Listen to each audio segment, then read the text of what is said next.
আসসালামু আলাইকুম বন্ধুরা, জান্নাতে প্রবেশের 30টা আসবাব, তার মধ্যে আমি 15টা আসবাব বলে দিয়েছি। আজকের ভিডিও হচ্ছে 6 নম্বর ভিডিও। এই ভিডিওতে আমি তিনটা আসবাব বলবো।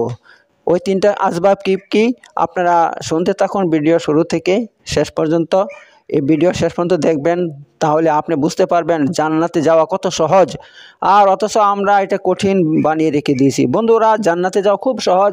এই আসবাব গ্রহণ করলে আপনি গ্যারান্টি দিয়ে জান্নাতি, কারণ আল্লাহ এবং তার রসুল সাল্লাম গ্যারান্টি দিয়েছেন এই কাজগুলো করলে আপনি গ্যারান্টি দিয়ে জান্নাতে যেতে পারবেন। ঠিক আছে বন্ধুরা, তো চলুন ভিডিও শুরু করছি। আর বন্ধুরা, ভিডিও আপনারা অবশ্যই আমার ইউটিউব চ্যানেল সাবস্ক্রাইব করে রাখুন, তাহলে প্রতিদিন এমন সুন্দর সুন্দর ভিডিও পেয়ে যাবেন, যে ভিডিও দেখলে আপনার দুনিয়া এবং আখিরাতের উন্নতি সহজ হয়ে যাবে। কারণ এমন ভিডিও কেউ তৈরি করে না, আমি একমাত্র করি কোরআন এবং সহিহ হাদিস থেকে। আমি সমস্ত ভিডিও কোরআন সহিহ হাদিস থেকে তৈরি করি, আর একদম বুখারী মুসলিমের সহিহ হাদিস দিয়ে আমি আমলগুলো পেশ করি। কারণ বেদাতি আমল, বেদাতি মন গড়া কোনো আমল আমি পেশ করি না, কখনো করি না। কারণ মানুষের জীবন খুবই মূল্যবান, এর জন্য মানুষকে মূল্যবান জিনিস তাদের সামনে রাখি কোরআন হাদিস থেকে। চলুন শুরু করছি তাহলে। তো বন্ধুরা, জান্নাতে যাওয়ার 16 নম্বর আমল আমি আপনাদেরকে বলবো, যে আমল করলে আল্লাহ নবী সাল্লাল্লাহু আলাইহি ওয়াসাল্লাম গ্যারান্টি দিয়েছেন আপনি জান্নাতে যাবেন। সেটা কি? সেটা হচ্ছে হজ করা। যেরকম রাসূল সাল্লাল্লাহু আলাইহি ওয়াসাল্লাম বলছেন, মান হাজ্জা ফালাম ইয়ারফুসু ওয়ালাম ইয়াফসুকু রাজা কা ইয়াউমিন ওয়ালাদাতহু উম্মুহু। অর্থাৎ আল্লাহ নবী সাল্লাল্লাহু আলাইহি ওয়াসাল্লাম বলছেন, যে ব্যক্তি হজ করলো এবং হজের মধ্যে গিয়ে সে কোনো অশ্লীলতা করেনি আর কোনো গুনার কাজ করেনি, তাহলে সে হজ থেকে এভাবে ফিরবে, এমনভাবে ফিরবে, নিষ্পাপ হয়ে ফিরবে যেমন তার মা আজই তাকে জন্ম দিয়েছে, তার মা তাকে আজই জন্ম দিয়েছে। ঠিক আছে বন্ধুরা, তো এই ব্যাপার।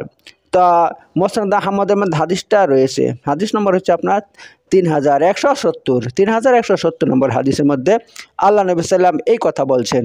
তো হজ করলে কি হয়, এটা আপনার জান্নাতের জন্য একটা গ্যারান্টি আমল হয়ে যায়।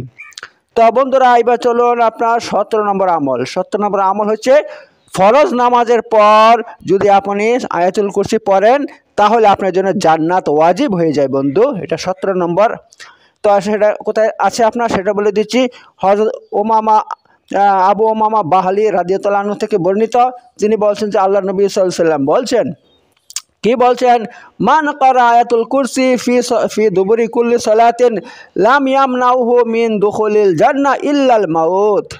অর্থাৎ যে ব্যক্তি ফরজ নামাজের পর আয়াতুল কুরসি পাঠ করবে, তাকে জান্নাতে যেতে কেউ মানা করতে পারবে না, কেউ নিষেধ করতে পারবে না, শুধু মৃত্যু। অর্থাৎ সে যখনই মরবে সোজা জান্নাতে চলে যাবে।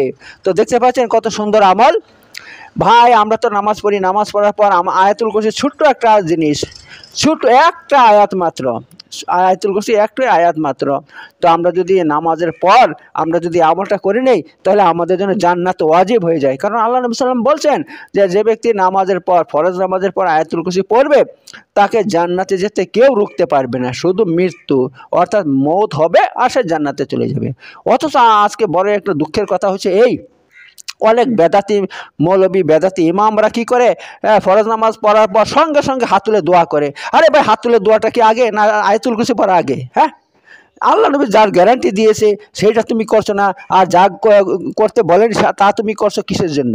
কিসের জন্য মানুষকে এভাবে বিভ্রান্ত করছো? তুমি সে বেদাতের মধ্যে লিপ্ত করছো। আল্লাহ নবী সাল্লাম কি কোনো একটা হাদিস দেখাতে পারবে যে ফরজ নামাজ পড়ে সঙ্গে সঙ্গে ভাবে সবাই হাত তুলে সবাইকে নিয়ে দোয়া করেছে? কখনো না। কারণ ফরজ নামাজ আল্লাহ নবী সাল্লাম কী করতেন, সালাম ফিরানোর পর সঙ্গে সঙ্গে ব্যক্তিগত যে আমল আছে সেগুলো করতেন তিনি। আল্লাহ মান্তা সালাম অমিনকা সালাম তাবা রাখতে দুল জালিক রাম, এটা পড়তেন সালাম ফেরানোর পর।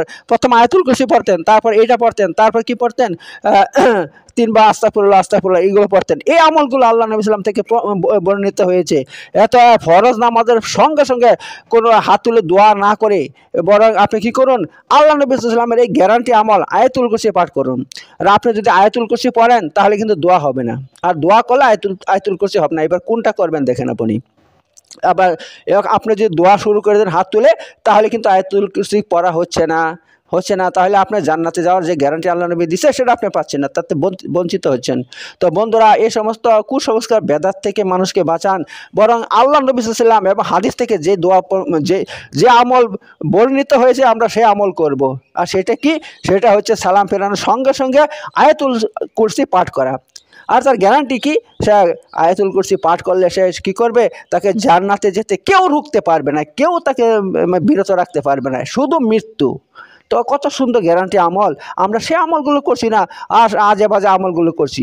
হ্যাঁ, একটা এরকম বেদাতি আমল এগুলো করছি। আর আপনার 3 নম্বর হচ্ছে সাইয়্যিদুল ইস্তেগফার। সাইয়্যিদুল ইস্তেগফার সাইয়্যিদুল ইস্তেগফার সাইয়্যিদুল ইস্তেগফার যদি পাঠ করা হয় তার জন্য জান্নাতের গ্যারান্টি আল্লাহ নবী সাল্লাম দিয়েছেন। সেটা কি?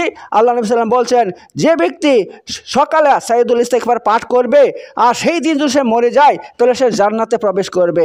তেমনইভাবে যে ব্যক্তি মাগরিবের পর এই সাইয়্যিদুল ইস্তেগফার পাঠ করবে, সে যদি ওই রাতে মরে যায় তাহলে সে জান্নাতে চলে যাবে। তো বন্ধুরা, সহিহ বুখারীর মধ্যে এই কথা রয়েছে।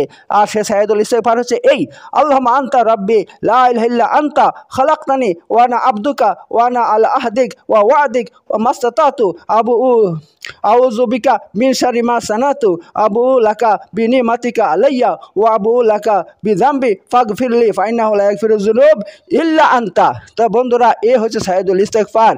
ঠিক আছে, এইটা পড়লে আপনি দিনের শুরুতে পড়েন, আর সারাদিনে মরে গেলে জান্নাত আপনার জন্য। আর রাতে যদি আপনি মাগরিবের পর পড়েন, সারা রাত মরে গেলে জান্নাত আপনার জন্য। তো আল্লাহ নবী সাল্লাল্লাহু আলাইহি ওয়াসাল্লাম এরকম গ্যারান্টি আমল দিয়েছে আমাদেরকে জান্নাতে যাওয়ার জন্য। বন্ধুরা, তাহলে আমরা কি করব? এই সমস্ত আমলগুলো করব, তাহলে আমাদের জন্য জান্নাত ওয়াজিব হয়ে যাবে।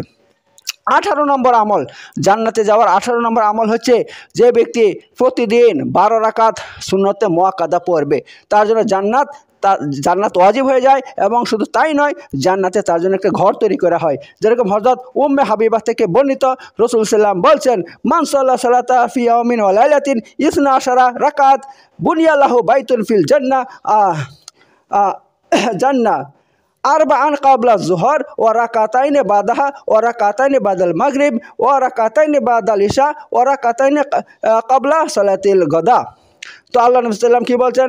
যে ব্যক্তি রাত এবং দিনে 12 রাকাত নফল নামাজ পড়বে, অর্থাৎ সুন্নতে মুআক্কাদা পড়বে, তার জন্য জান্নাতের মধ্যে একটা ঘর তৈরি করা হয়। আর সেটা কি? সেটা হচ্ছে আরবা কাবলা জুহরের আগে 4 রাকাত, ওয়া রাকাতাইনে বাদাহা আর 2 রাকাত জুহরের পরে, ওয়া রাকাতাইনে বাদাল মাগরিবের পর 2 রাকাত, ওয়া রাকাতাইনে বাদাল ইশার পর 2 রাকাত, ওয়া রাকাতাইনে কাবলা সালাতিল গদা, আর 2 রাকাত আপনার ফজরের নামাজের আগে 2 রাকাত পড়তে হবে। আপনি যদি 12 রাকাত এই 12 রাকাত সুন্নত পড়েন, তাহলে জান্নাতে আপনার জন্য ঘর তৈরি করা হবে। তার মানে আপনি জান্নাতে অবশ্যই যাবেন। তো বন্ধুরা, এই আমলগুলো হাদিস থেকে প্রমাণিত, আল্লাহ নবী সাল্লাল্লাহু আলাইহি ওয়াসাল্লাম বলে দিয়েছেন।